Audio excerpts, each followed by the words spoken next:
Hello दोस्तों, मेरा नाम मोहित मेहता है और मैं शेयर बाजार में काफ़ी टाइम से ट्रेडिंग कर रहा हूँ। इस वीडियो में हम मार्केट एनालिसिस करेंगे और देखेंगे कि आने वाले टाइम में क्या क्या चीज़ें जो है वो मार्केट को इफेक्ट कर सकती हैं और अ, किस तरफ जो है वो मार्केट मूव कर सकती है। तो दोस्तों, ये मैंने सेंसिबल ओपन कर रखा है। सबसे पहले जो है हम कुछ ज़रूरी मार्केट इवेंट देख लेते हैं, उसके बाद फिर हम निफ्टी का टेक्निकल एनालिसिस कर लेंगे, फिर हम ऑप्शन चेन का डेटा देखेंगे और लास्ट में हम कुछ स्टॉक्स देख लेंगे जिनमें की पॉसिबल एक्शन कुछ हो सकता है। तो दोस्तों, सबसे पहले जो है हम इम्पोर्टेंट इवेंट्स देख लेते हैं जो हमारी ट्रेडिंग को इफेक्ट कर सकते हैं। तो दोस्तों, ये कुछ ग्लोबल इवेंट्स हैं। कल एक इन्फ्लेशन का डेटा आना है 12 बजे, जिसकी वजह से मार्केट में कुछ पॉजिटिव या नेगेटिव इम्पैक्ट पड़ सकता है। और कल 16 जनवरी के बाद जो है वो नेक्स्ट ये 1 फरवरी को हमारा बजट आना है। इस बीच में ऐसा कोई खास इवेंट नहीं है दोस्तों, ये ऑर्गेनाइज्ड इवेंट्स की बात हो रही है। सडनली अगर कोई न्यूज़ आता है तो वो तो ऑब्वियसली एक और बात है। तो अगर जो लोग ऐसे हैं जो इवेंट वाले दिन ट्रेडिंग नहीं करना चाहते, वो 16 जनवरी को ट्रेड अवॉइड कर सकते हैं। इसके बाद दोस्तों हम आ जाते हैं निफ्टी के टेक्निकल एनालिसिस पर।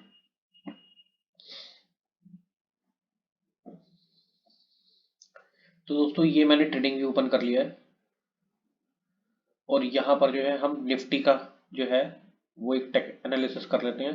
तो दोस्तों, ये आपको दिख रहा है निफ्टी जो है ये इसका एक स्विंग लो था यहाँ पर, जो कि 23 दिसंबर को था और इस वक्त जो है वो अपने सपोर्ट के पास में ही है निफ्टी, और 100 डे ईएमए के पास भी बिल्कुल सपोर्ट ही ले रहा है।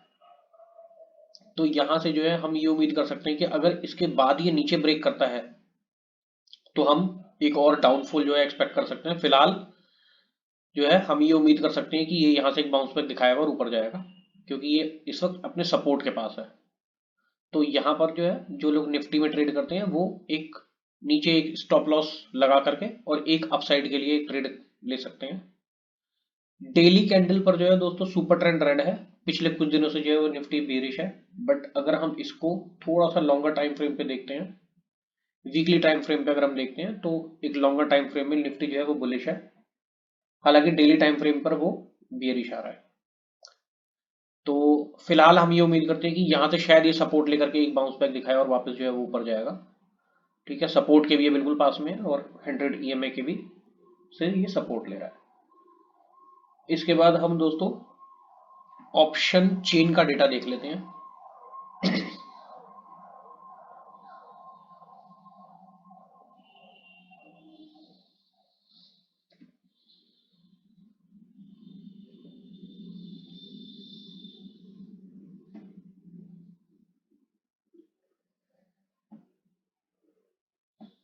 दोस्तों, ये सेंसिबल है, ये मैं अपना सेंसिबल लॉगिन कर लेता हूँ।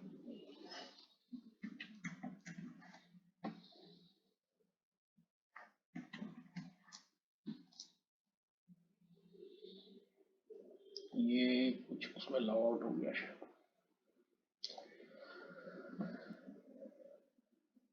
अच्छा दोस्तों, सबसे पहले हम ऑप्शन चेन का डेटा देख लेते हैं।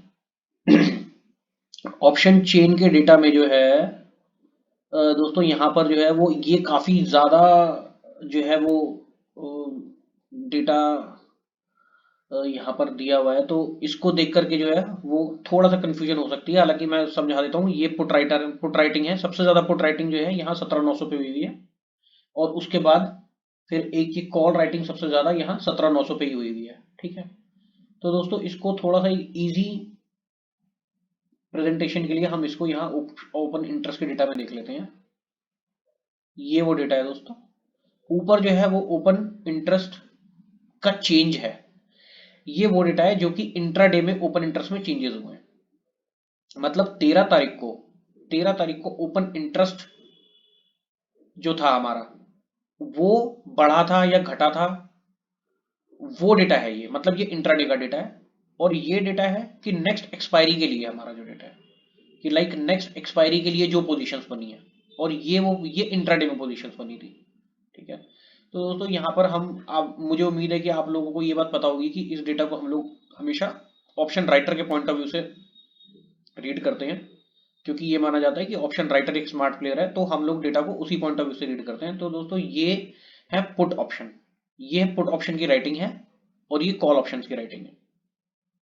पुट ऑप्शन की राइटिंग का मतलब जो है वो ये है कि निफ्टी जो है वो इस वक्त थोड़ा हम बुलिश मान सकते हैं, क्योंकि पुट में जो है वो ज्यादा राइटिंग हुई है, ठीक है। तो हम ये मान सकते हैं कि निफ्टी जो है वो थोड़ा सा बुलिश है, क्योंकि पुट राइटिंग काफी ज्यादा हुई है अभी लास्ट ट्रेडिंग सेशन में। कॉल राइटिंग कंपैरेटिवली काफी कम है। ये टोटल जो है वो 28 मिलियन की पुट राइटिंग हुई है और 18 मिलियन की कॉल राइटिंग हुई है। ओवरऑल अगर हम पोजीशंस को देखें तो 17,900 जो है वो यहाँ पर इस वक्त निफ्टी 18,025 पर है। 17,900 पर काफी बड़े पुट राइटर्स खड़े हैं, तो इसका मतलब ये जो है एक सपोर्ट का काम करेगा। अगर निफ्टी यहां से 100 पॉइंट नीचे जाता है, क्योंकि टेक्निकल एनालिसिस के पॉइंट ऑफ व्यू से भी जो है वो हम लोगों ने जो देखा था, तो निफ्टी जो एक सपोर्ट के आसपास में ही खड़ा हुआ था, और यहां पर 100 पॉइंट नीचे ऑप्शन के डेटा के हिसाब से भी हमको जो एक सपोर्ट मिल रहा है। देखिए दोस्तों, ये ऑप्शन का जो डेटा होता है ये लाइव मार्केट में ना काफी जल्दी चेंज भी होता है। तो एक्चुअली में हम जो है वो अभी सिर्फ एक बेस्ट एस्टिमेट अपना निकाल सकते हैं कि as on this data, as पर दिस डेटा हमारे लिए जो है वो एक बेस्ट पॉसिबिलिटीज क्या बन रही है। हालांकि ये डेटा लाइव मार्केट में जब चेंज होता है तो उस हिसाब से डिसीजन चेंज भी हो सकता है, तो उस वक्त हम इस डेटा पे कौन पे नजर बना के रखते हैं कि ये जो डेटा में जो चेंजेस हो रहे हैं वो किस हिसाब से चेंजेस हो रहे हैं। अगर सपोज कि मान लीजिए ऐसा होता है कि ये जो पुट राइटर्स हैं ये सडनली जो है ये घटने लग जाते हैं, मतलब पुट राइटर्स भागने लगते हैं, कॉल राइटर्स की पोजीशन बढ़ने लगती है, तो इसका मतलब ये माना जाएगा कि मार्केट जो है वो मार्केट में गिरावट आ सकती है। तो दोस्तों ओवरऑल अगर हम इस डेटा को रीड करें तो फिलहाल 17,900 पे जो है हमको एक सपोर्ट दिखता है, और एक जो हल्का सा रेजिस्टेंस का काम कर रहा है वो कॉल राइटिंग, क्योंकि 18,100 पर है। 18,000 पे मार्केट इस वक्त है और 18,000 पर तो कॉल राइटर बिल्कुल ही ना के बराबर खड़े हैं। तो अगर मार्केट बुलिश थोड़ा रहता है तो 18,100 तक तो ये आराम से ही पहुंच जाएगा, क्योंकि इस बीच में जो है वो कोई ज्यादा कॉल राइटर खड़े नहीं है। कॉल राइटर इसके बाद थोड़े बहुत खड़े हैं 18,100 पे, उसके बाद फिर 18,200 पे, 18,300 पे उसके बाद। अच्छा दोस्तों, लाइव मार्केट में जो है वो जब पोजीशन चेंज होंगी, ये जब डेटा चेंज होता है तो ऐसा हो सकता है सडनली कि कल मार्केट खुले और सडनली ये कॉल राइटर या तो घटने लगे, पुट राइटर बढ़ने लगे, या फिर हो सकता है कि कॉल राइटर बढ़ने लगे और पुट घटने लगे। तो उस हिसाब से हमें अपना डिसीजन अकॉर्डिंगली चेंज भी करना पड़ता है। उसके अलावा दोस्तों पुट कॉल रेशियो जो है 0.9 है। 0.9 पुट कॉल रेशियो का मतलब भी ये होता है कि मार्केट जो है वो बुलिश है। इसके बाद दोस्तों हम लोग जो है एफआईआई के डेटा पे नजर बना लेते हैं। तो दोस्तों ये यहां से आपको दिख रहा होगा कि एफआईआई का जो डेटा है, अच्छा यहाँ पर जो है वो एफआईआई का डेटा ही क्यों, तो मैं दोस्तों ये सेंसिबल यूज कर रहा हूँ। इन्होंने जो यहाँ पर बताया हुआ है कि डेरिवेटिव्स में जो है, डेरिवेटिव्स में एफ डीआईए ज्यादा काम करते नहीं है, इसलिए ओनली एफआईआई का डेटा ही इन्होंने लिया है, ठीक है।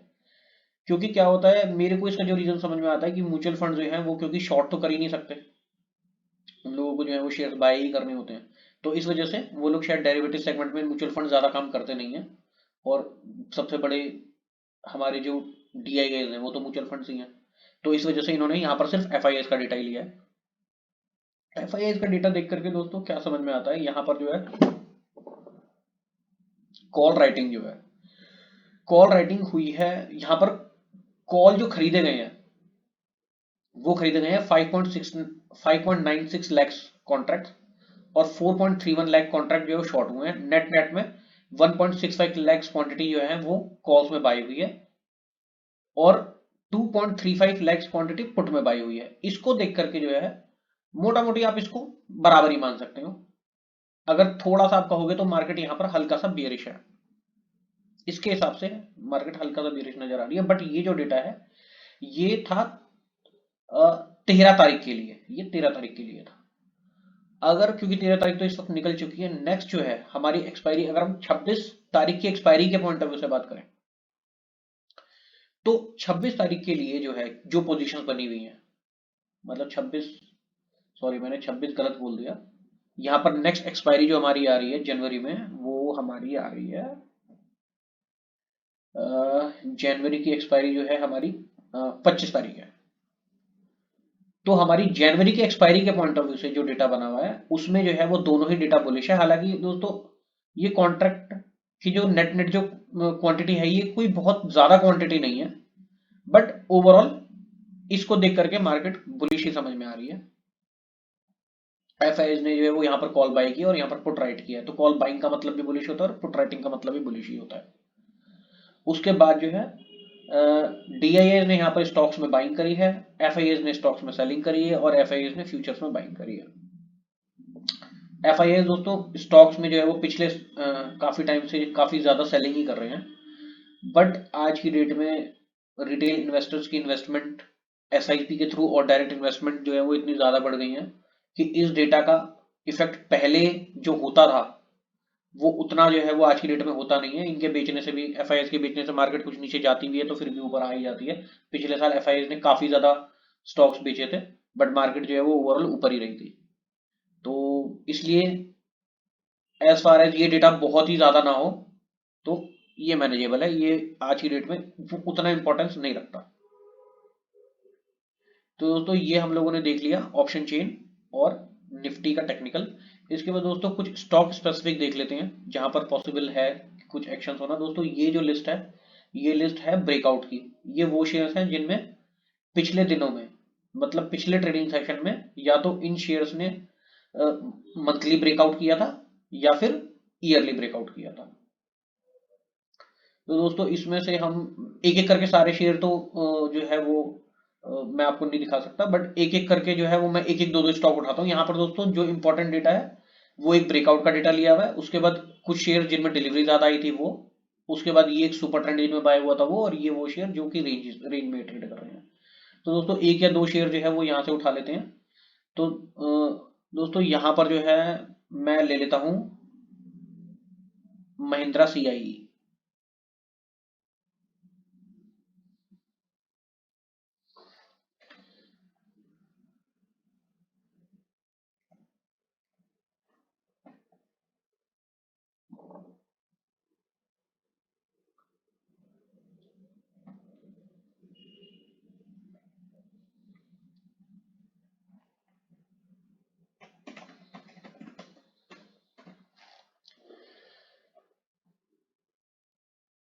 ये दोस्तों एक शेयर है महिंद्रा सीआई। ये आप देखोगे तो ये जो है वो पिछले एक साल से ही जो है वो कंटिन्यूसली अप ट्रेंड में है।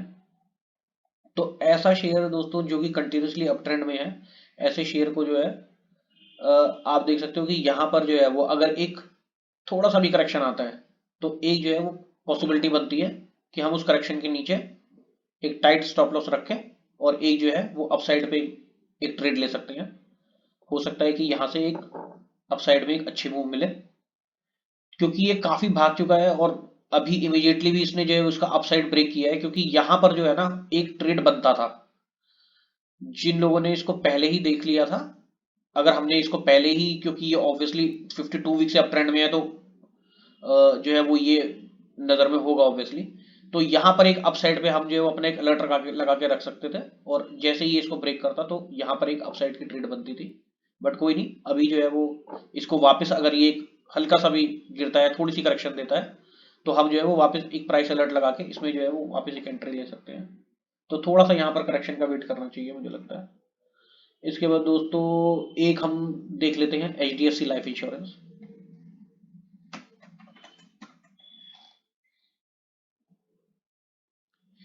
एचडीएफसी लाइफ इंश्योरेंस जो है वो, वैसे दोस्तों इसका ग्राफ जिस किस्म का है, पर्सनली मैं ऐसे स्टॉक में ट्रेड करता नहीं। मतलब बहुत ही जो है वो इसका अजीब सा ही ग्राफ है, मतलब एकदम से ही ऊपर जा रहा है एकदम से ही नीचे जा रहा है, तो मैं इस स्टॉक को अवॉइड करता।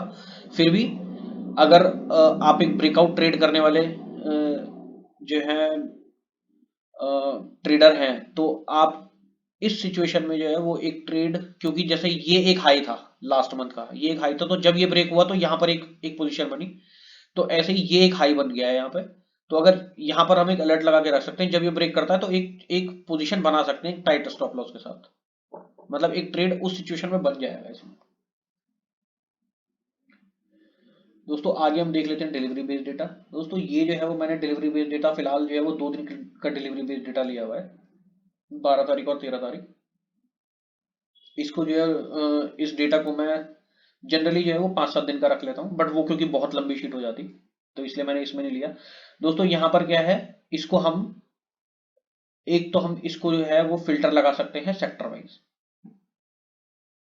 इससे हम जो है वो सेक्टर वाइज देख सकते हैं कि कौन से सेक्टर में ज्यादा डिलीवरी आ रही है। दोस्तों जिस शेयर में बहुत ज्यादा डिलीवरी आई है, मतलब जैसे यहां पर है कि एक 12 लाख शेयर एवरेज इसके ट्रेड होते थे, बट 2 करोड़ शेयर जो है वो ट्रेड हुए हैं इस दिन। ट्रेड हुए हैं का मतलब 2 करोड़ शेयर ट्रेड नहीं हुए, 2 करोड़ की तो डिलीवरी कोई ले गया है। तो अगर इतनी बड़ी क्वांटिटी में जो है वो कोई भी प्लेयर इस शेयर को अपने घर ले जा रहा है, डिलीवरी बेस्ड इसमें ट्रेडिंग कर रहा है, तो इसका मतलब चांसेस बनते हैं कि ये शेयर जो है वो आगे ऊपर जा सकता है। 197 दोस्तों पेटीएम का शेयर, आपको पता होगा कि ये काफी टाइम से डाउन ट्रेंड में था, करीब 1600-1800 के आसपास से आज की डेट में ये करीब करीब 550 रुपए के आसपास ट्रेड कर रहा था। बट इसमें इतनी ज्यादा करेक्शन हो चुकी है कि अब शायद उम्मीद है कि यहाँ से ये कुछ ऊपर जाएगा, तो कुछ बड़े प्लेयर्स ने इसमें अच्छी बाइंग की है, तो इसमें डिलीवरी गई है, 16 टाइम्स डिलीवरी इसमें आई है। ऐसी एफएसएन एंड ई कॉमर्स करके। तो आईटी का अगर सेक्टर वाइज मैंने इसको फिल्टर किया है, तो आप इसमें देख सकते हो कि आईटी सेक्टर में काफी डिलीवरी आई है।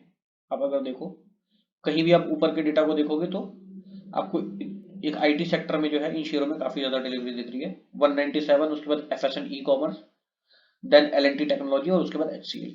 तो एक पोजिशनल ट्रेडर के लिए जो है वो डिलीवरी का डेटा इंपॉर्टेंट हो जाता है। तो आप अगर 2-4 दिन के ट्रेडर नहीं हो, काइंड ऑफ पोजिशनल ट्रेडर हो जो 10-20-25 दिन के लिए जो है वो ट्रेड करता है, तो ये डेटा जो है वो आपके काम का है। अच्छा, इस डेटा को हम एक दूसरे तरीके से भी देख सकते हैं कि हम जो है वो इसको लार्जेस्ट टू स्मॉलेस्ट में कर ले, तो सबसे ज्यादा डिलीवरी जिस शेयर में हुई है हम उस हिसाब से भी इसको देख सकते हैं। सबसे ज्यादा डिलीवरी जहां पर हुई है हम उसको सबसे ऊपर रखें। अच्छा दोस्तों, इसमें जो है वो मैं आपको अपना ट्रेडिंग का एक एक्सपीरियंस बता देता हूँ कि कई बार जो है वो ऐसा हो जाता है कि ये डिलीवरी आई, इसमें मान लीजिए इसमें सबसे ज्यादा डिलीवरी है, इसमें सबसे ज्यादा डिलीवरी आई है, किसी भी एक शेयर को आपने पकड़ा, ऑब्वियसली इतने सारे शेयर को तो वॉच लिस्ट में रखना पॉसिबल नहीं है। आपने मान लीजिए गिनती के 4 या 5 शेयर को रख लिया, और अगले ही दिन उस शेयर में जो है वो पॉजिटिव मूव्स आता हुआ दिख रहा है, मतलब मार्केट स्टार्ट हुई वो इमीडिएटली जो है वो आपको ग्रीन सिग्नल में ही दिख रहा है, 1-2-3 रुपए ऊपर जा रहा है, तो चांस होता है कि उसी दिन जो है वो उसमें एक अच्छी बाइंग आ जाएगी और वो आपको अप ट्रेंड में उसी दिन ही दिखेगा, तो वहां पर एक इंट्राडे में भी बाइंग बन जाती है कई बार। तो दोस्तों डिलीवरी बेस्ड के लिए जो है वो आप इन शेयर्स को जो है वो नोट कर सकते हो। ये शेयर्स हैं जिनको कि आप डिलीवरी बेस पे नोट कर सकते हो। अच्छा, वैसे दोस्तों मैं पर्सनली डिलीवरी बेस में जहां ट्रेड करता हूं, तो जनरली जो है वो मैं 2 टाइम से ऊपर ही अगर होता है तो मैं उन्हीं शेयर को कंसिडर करता हूं। ये 1.1.5 गुना जिनमें डिलीवरी आई है उसको जनरली मैं नहीं कंसिडर करके चलता हूं। और एक चीज और कि इसमें जो है जिन शेयरों की ओवरऑल क्वांटिटी जिसकी कम है, जैसे ये वर्लपुल है, इसमें क्या है कि एवरेज डिलीवरी 19,000 क्वांटिटी की होती है, तो इनको भी मैं जनरली अवॉइड ही करके चलता हूँ। ये क्योंकि पूरी लिस्ट मैंने डाउनलोड करी तो इसमें आ रहा है, बट जनरली जो है वो जिन शेयर्स में 10 लाख से ज्यादा का ही वॉल्यूम रहता है, मैं उन्हीं शेयर्स में ट्रेड करता हूँ। उसके बाद दोस्तों ये है सुपर ट्रेंड। सुपर ट्रेंड का दोस्तों इसलिए लिया मैंने क्योंकि ये बहुत इंपॉर्टेंट इंडिकेटर है, आज की डेट में बहुत लोग इस इंडिकेटर को फॉलो करते हैं और ये काफी जो है वो बढ़िया ट्रेंड ट्रेंड इंडिकेटर है। तो दोस्तों सुपर ट्रेंड में जो है डेली सुपर ट्रेंड पे लास्ट सेशन पे कौन कौन से स्टॉक्स में बाय का सिग्नल आ गया था, तो ये 3 स्टॉक्स में बाय का सिग्नल आ गया था, और अगर आप देखोगे तो ये तीनों ही स्टॉक्स जो है वो टॉप गेनर्स में भी रहे हैं। तो करीब करीब 5-5%, 6-6% जो है वो ये मूव किए थे लास्ट ट्रेडिंग सेशन में। तो हम इसमें से एक शेयर को देख लेते हैं, मल्टी कॉमोडिटी एमसीएक्स। एमसीएक्स का शेयर जो है वो दोस्तों वैसे भी जो है वो ऑब्वियसली एक्सचेंज है, तो कंपटीशन तो है ही नहीं, तो ये तो अच्छा ही परफॉर्म करेगा आगे क्योंकि कंपटीशन बैरियर है इसमें। देखिए दोस्तों, ये लास्ट ट्रेडिंग सेशन में एमसीएक्स जो है वो अप ट्रेंड में था। पिछले कुछ टाइम से भी जो है वो, जहां तक मेरे को पता है, एमसीएक्स जो है वो अप ट्रेंड में ही है।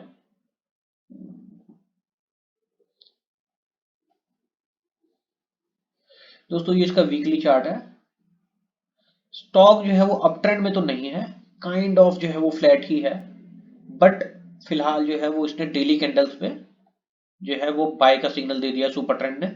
100 मूविंग एवरेज और 200 मूविंग एवरेज के भी ऊपर ही चल रहा है। तो हम एक लाइक एक kind of tight stop loss लगा के कि इस कैंडल के नीचे या फिर जो है वो इधर बीच में स्टॉप लॉस लगा करके और एक अप ट्रेंड के लिए जो है वो इसमें ट्रेड ले सकते हैं, या फिर ऐसा भी कर सकते हैं कि अगर इसमें आने वाले एक दिन, 2 दिन, 3 दिन में जिस भी दिन ये अपसाइड मूव करता हुआ दिखता है, उस दिन जो है वो उसके ओपन के नीचे जो है अपना स्टॉप लॉस लगा करके और कोशिश कर सकते हैं कि वहां पर जो है वो एक एक ट्रेड मिल जाए इसमें। देखिए दोस्तों, ये जो डिलीवरी बेस्ड जो मैंने आपको बताया था, डिलीवरी को जो है वो एक पोजिशनल के पॉइंट ऑफ व्यू से देखना चाहिए। उसके अलावा जो स्विंग ट्रेडिंग है वो 2 या 4 दिन के लिए होती है, मतलब लाइक एक स्विंग का आप एडवांटेज लेते हो बस, कि एक अप साइड से ऊपर से नीचे की तरफ स्विंग हुआ है, नीचे से ऊपर की तरफ स्विंग हुआ है, तो हमारी कोशिश ये रहती है कि हम उस स्विंग में कहीं ना कहीं एंटर कर जाएं और 1-2 दिन में कुछ कमा जाए, 2 दिन 4 दिन में कुछ कमा जाए और निकल जाए। तो स्विंग से जो है वो बस उतनी एक्सपेक्टेशन रखनी चाहिए। इसके बाद जो है हम आ जाते हैं दोस्तों रेंज पे। दोस्तों ये वो शेयर्स हैं जो कि काफी टाइम से जो है एक रेंज में ट्रेड कर रहे हैं। रेंज में ट्रेड करने वाले शेयर्स जो है वो का दोस्तों ये माना जाता है, और ये होता भी है। मैंने खुद अपनी ट्रेडिंग में जो है वो बहुत बार इस ऐसे प्रॉफिट बुकिंग करी है कि एक रेंज को जब एक शेयर ब्रेक करता है ना, वो अगर काफी दिन से एक रेंज में घूम रहा है और जब वो उसको ब्रेक करता है तो वहां पर एक बड़ा मूव देखने के लिए मिल जाता है। जैसे हम देख लेते हैं यहाँ पर बजाज ऑटो को ले लेते हैं।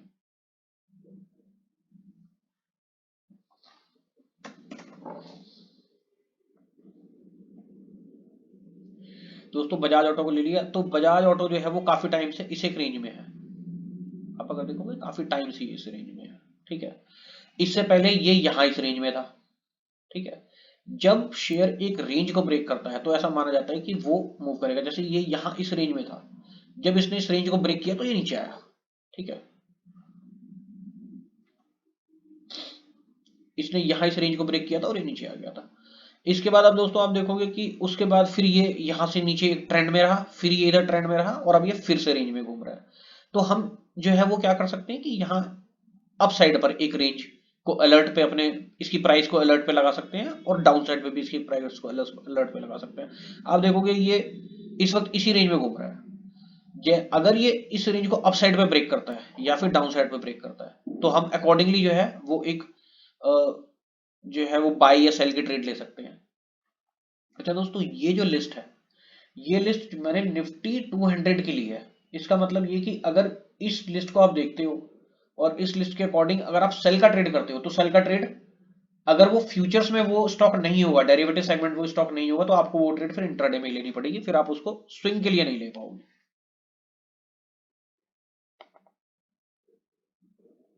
ये दोस्तों जितने भी मैंने शेयर बताया ना, ये ये जो है वो लास्ट ट्रेडिंग सेशन के अकॉर्डिंग है। इसमें डिलीवरी को अगर छोड़ दिया जाए, मैं फिर से एक बार बता देता हूँ कि डिलीवरी का जो डेटा होता है वो जनरली पोजीशन ट्रेड करने के लिए काम आता है। बाकी डेटा को आप जो है वो इंट्राडे के लिए भी यूज कर सकते हो। अगर शेयर आपको पॉजिटिव जाता हुआ दिखता है तो आप जो है वो उसको इंट्राडे के लिए भी यूज कर सकते हो और आप उसको स्विंग के लिए भी यूज कर सकते हो।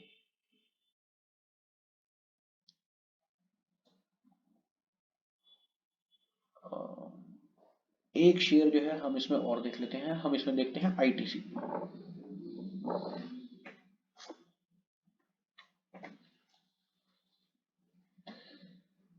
दोस्तों आईटीसी जैसे आपको दिख रहा है, ये काफी दिन से इसी रेंज में है। यहाँ नीचे जाता है, ऊपर जाता है, फिर यहीं नीचे जाता है, ऊपर जाता है, फिर ये इधर आ गया नीचे, ठीक है। यहाँ से हो सकता है फिर ऊपर जाए। अगर हम इसको यहाँ पर डाउन साइड पे, यहाँ पर हम एक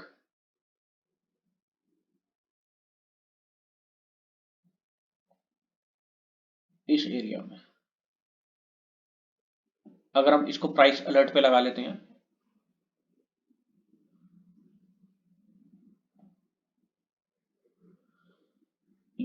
अगर हम यहाँ पर इसकी इसकी प्राइस अलर्ट लगा लेते हैं और अप साइड में भी इसकी एक प्राइस अलर्ट लगा लेते हैं,